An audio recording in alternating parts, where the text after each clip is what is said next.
کہاں تمنا کا دوسرا قدم ہے؟ یہ غالب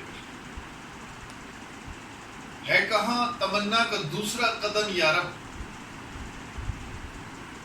میں نے اس دشت کو ایک نقش پا پایا. ہے کہاں تمنا کا دوسرا قدم یا رب؟ میں نے اس دشت کو ایک نقشے پا پایا. یہ ساری تیری کائنات جو تو اللہ تعالیٰ سے مخاطب ہو کہ یہ ساری تیری کائنات جو تو لیے پھر رہا ہے، یہ تمام کی تمام کائنات تو میری تمنا، میری امنگ کے ایک قدم کے نیچے آ گئی. میری امنگوں کا عالم یہ ہے، میری جستجو کی رسائی کا عالم یہ ہے کہ یہ تیری ساری کی ساری کائنات میری جستجو کے، میری امنگ کے، میری خواہش کے ایک قدم کے نیچے آ گئی.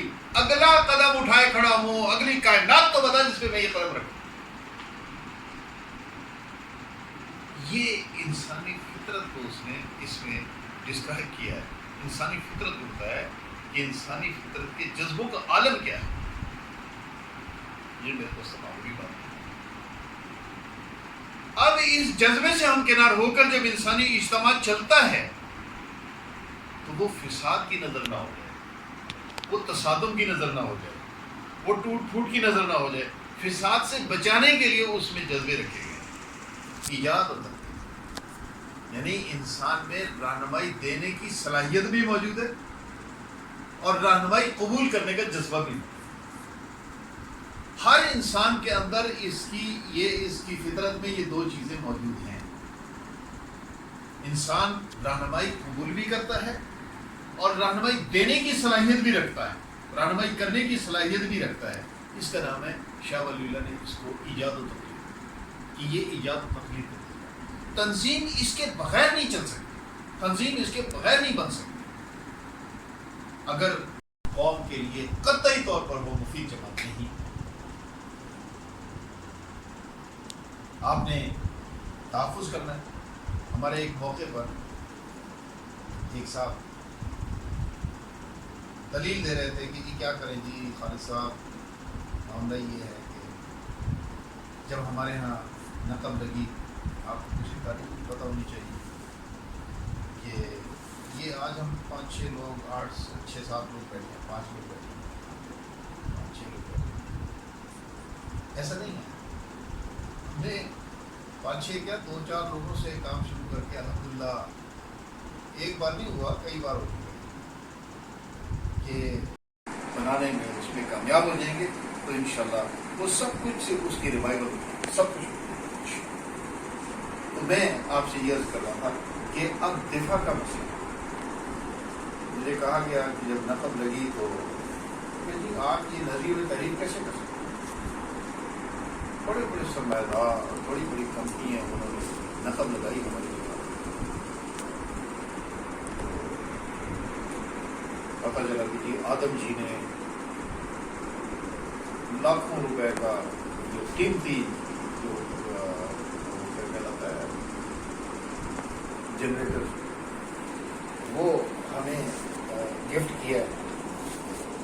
میرا خیال ہے جو 50 لاکھ کا تو ہوگا.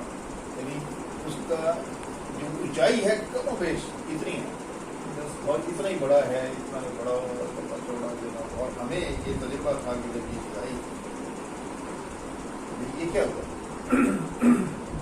بجلی گئی اور کب گئی کب آ گئی ہمیں نہیں پتہ چلتا. لیکن جب نظریے پہ جب زد پڑی تو ہم نے وہ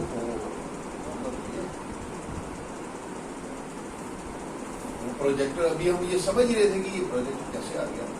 اچھا چلیں پروجیکٹر آ گیا. ہم نے آخر 60-68 لاکھ کی جگہ تو خریدی ہے، اپنی کنٹریبیوشن سے خریدی ہے، وہ خالص اپنی کنٹریبیوشن سے، پورے پاکستان سے ہم دوستوں کی کنٹریبیوشن اس سے ہم نے خریدا. تو ٹھیک ہے جنریٹر بھی آ سکتا ہے. لیکن جب نظریے میں تحریف کا مرحلہ آیا تو ہم نے ان سے پوچھا کہ یہ کیا ہے. جی کیا کریں جی خالد صاحب، معاملہ یہ ہے کہ دیکھیں نا اب ملٹی نیشنل نے روک کر لیا ہے پاکستان کا. ملٹی نیشنل کمپنیوں نے پاکستان پر ریڈ کر دیا ہے، روک کر لیا ہے تو اب ہم قومی سرمایہ دار سے صلح نہ کریں، اس کے ساتھ نہ ملیں تو کیا کریں؟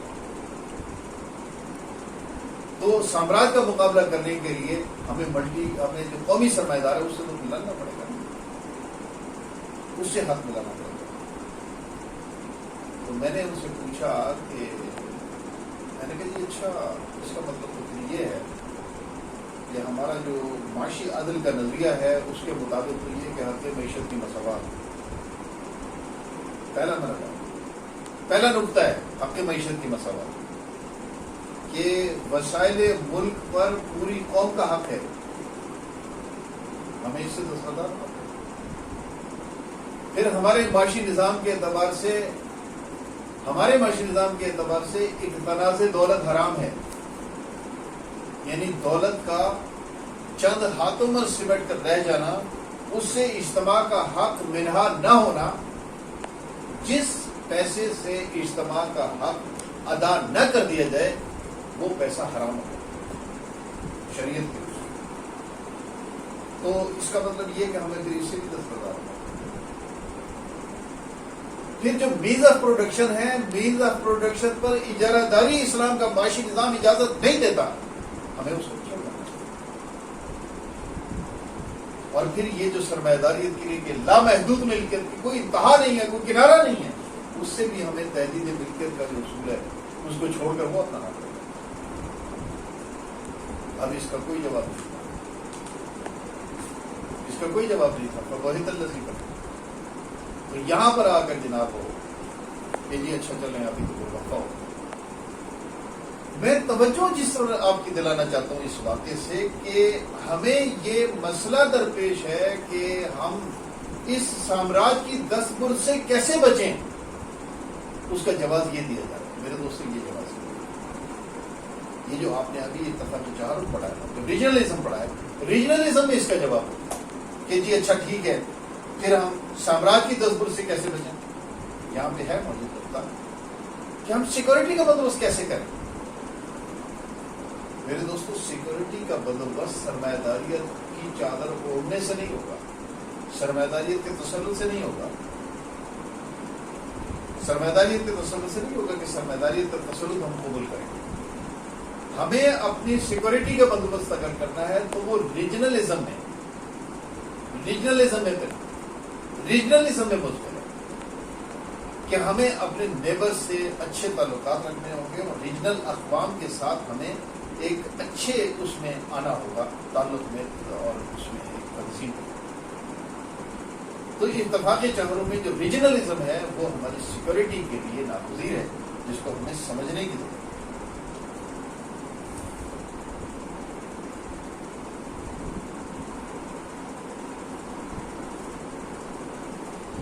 آخری نقطہ ہے جی فطرت انسانیہ کے اعتبار سے ارتقاء انسانی کا مستقبل۔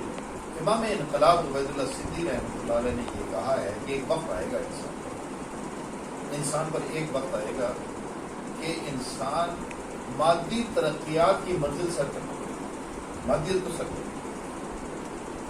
تو کیا اس کے بعد انسان کی ترقی کا عمل رک جائے گا؟ کیا فطرت اپنا کام کرنا چھوڑ دے گی؟ کیا فطرت کے تقاضے وہاں پر ان کے آگے کوئی قدم لگ جائے گی؟ اس کے بعد بھی وہ عمل جاری رہے گا، اور اس وقت پھر جو انقلابات ہوں گے وہ انسان کے نوعی تقاضوں کے اعتبار سے، امام انقلاب نے لکھا ہے کہ ذہنی اور نفسی انقلابات کا دور آئے گا۔ مادیت کے سر ہونے کے بعد ذہنی اور نفسی انقلابات کا دور آئے گا، یعنی پھر جو انقلابات ہوں گے انسان کے نوعی تقاضوں کے اعتبار سے ہیں۔ نوعی تقاضے کیا ہیں؟ جو میں نے آپ سے یہ تین جذبے جو ہم نے ڈسکس کیے، ان تین جذبوں میں کون سی قوم کتنی ترقی یافتہ ہے، ان نوعی تقاضوں کے اعتبار سے یہ انسان کے نوعی تقاضے ہیں۔ یہ وہ تقاضے ہیں جن سے انسان حیوان سے فرق ہو جاتا ہے، حیوانیت کو پیچھے چھوڑ دیتا ہے اور انسانیت کی تعریف میں آ جاتا ہے۔ تو یہ جذبے اور یہ جو تقاضے ہیں کس طرح سے بروئے کار آتے ہیں، تو کون سی قوم جذبہ ایثار سے دوسری قوم سے کتنی آگے ہے، یا ہم انقلاب کے اعتبار سے اگر دیکھتے ہیں کہ جی ہم جس سطح پر ہیں ہماری دوسری قوم تو ایثار کے جذبے کے اعتبار سے زیادہ بلند ہے۔ نوعی تقاضے کے اعتبار سے زیادہ بلند سطح پر ہے، ہمیں بھی اس سطح پر پہنچنا ہے. تو جو ہماری موجودہ ٹیم ہے وہ موجودہ ٹیم تو ہمیں اخلاق کے اس مقام پر رکھے ہوئے، ہمیں اخلاق کے بلند ترین مقام پر جانا ہے. اس بنیاد پر انقلاب ہے، اس کا نام ذہنی اور نفسی. ہمارا ترقی کا یہ جذبہ جو ہے، یہ جتنا بروکار آ رہا ہے اس دور میں، نہیں ہمیں تو ترقی کا اس سے بڑا درجہ چاہیے، اس سے بڑا درجہ چاہیے ترقی کا. تو اس کے اعتبار سے ہمیں وہ جو نوعی تقاضا ہے کیسے تنظیم کی جو موجودہ پوزیشن ہے اس سے زیادہ بہتر ہمیں وہ چیز چاہیے. مادی دنیا تو سر ہو گئی، لیکن آپس میں ڈسپلن کے معاملات، آپس میں تنظیم کے معاملات، آپس میں ایجاد و تخلیق کے معاملات، یہ اس سے زیادہ ترقی یافتہ چاہیے. جو موجودہ ٹیم ہے یا موجودہ سیٹ اپ ہے، موجودہ نظام ہے، وہ یہ جو سطح ہمیں دے رہی ہے یہ ہماری فطرت کے لیے ناقابل قبول ہے. نہیں، اس سے ہمیں آگے جانا ہے. یہ ذہنی اور نفسی. تو میرے دوستو، یہ ہے ہمارا نظریہ تمدن، ہماری تہذیب، ہمارے تمدن کا نظریہ اور ہماری ثقافت. اس کو ہمیں انسانیت کو مسلسل اس سے انشاءاللہ ہم گراب کرنا ہے. تو ان چیزوں کو ہمیں سمجھنا ہے کہ اپنی قوم کو ہم نے اس پر لانا ہے. یہ ابھی ایک نقشہ ہے، یہ نظریاتی نقشہ ہے، یہ ہمارے ذہنوں میں راسخ ہوگا تو ہم کوئی سطح زمین پر، اس سطح پر ہم کوئی چیز لے کر آئیں گے. سب سے پہلے یہ ذہنوں میں راسخ ہونا پڑتا ہے. تو انشاءاللہ یہ جو انقلاب کا نظریہ ہے یہ اس طرح سے ہمارے ذہنوں میں جب راسخ ہو جائے گا تو انشاءاللہ ہماری تنظیم تشکیل انشاءاللہ ایک دن پاکستان میں بہت بڑے انقلاب.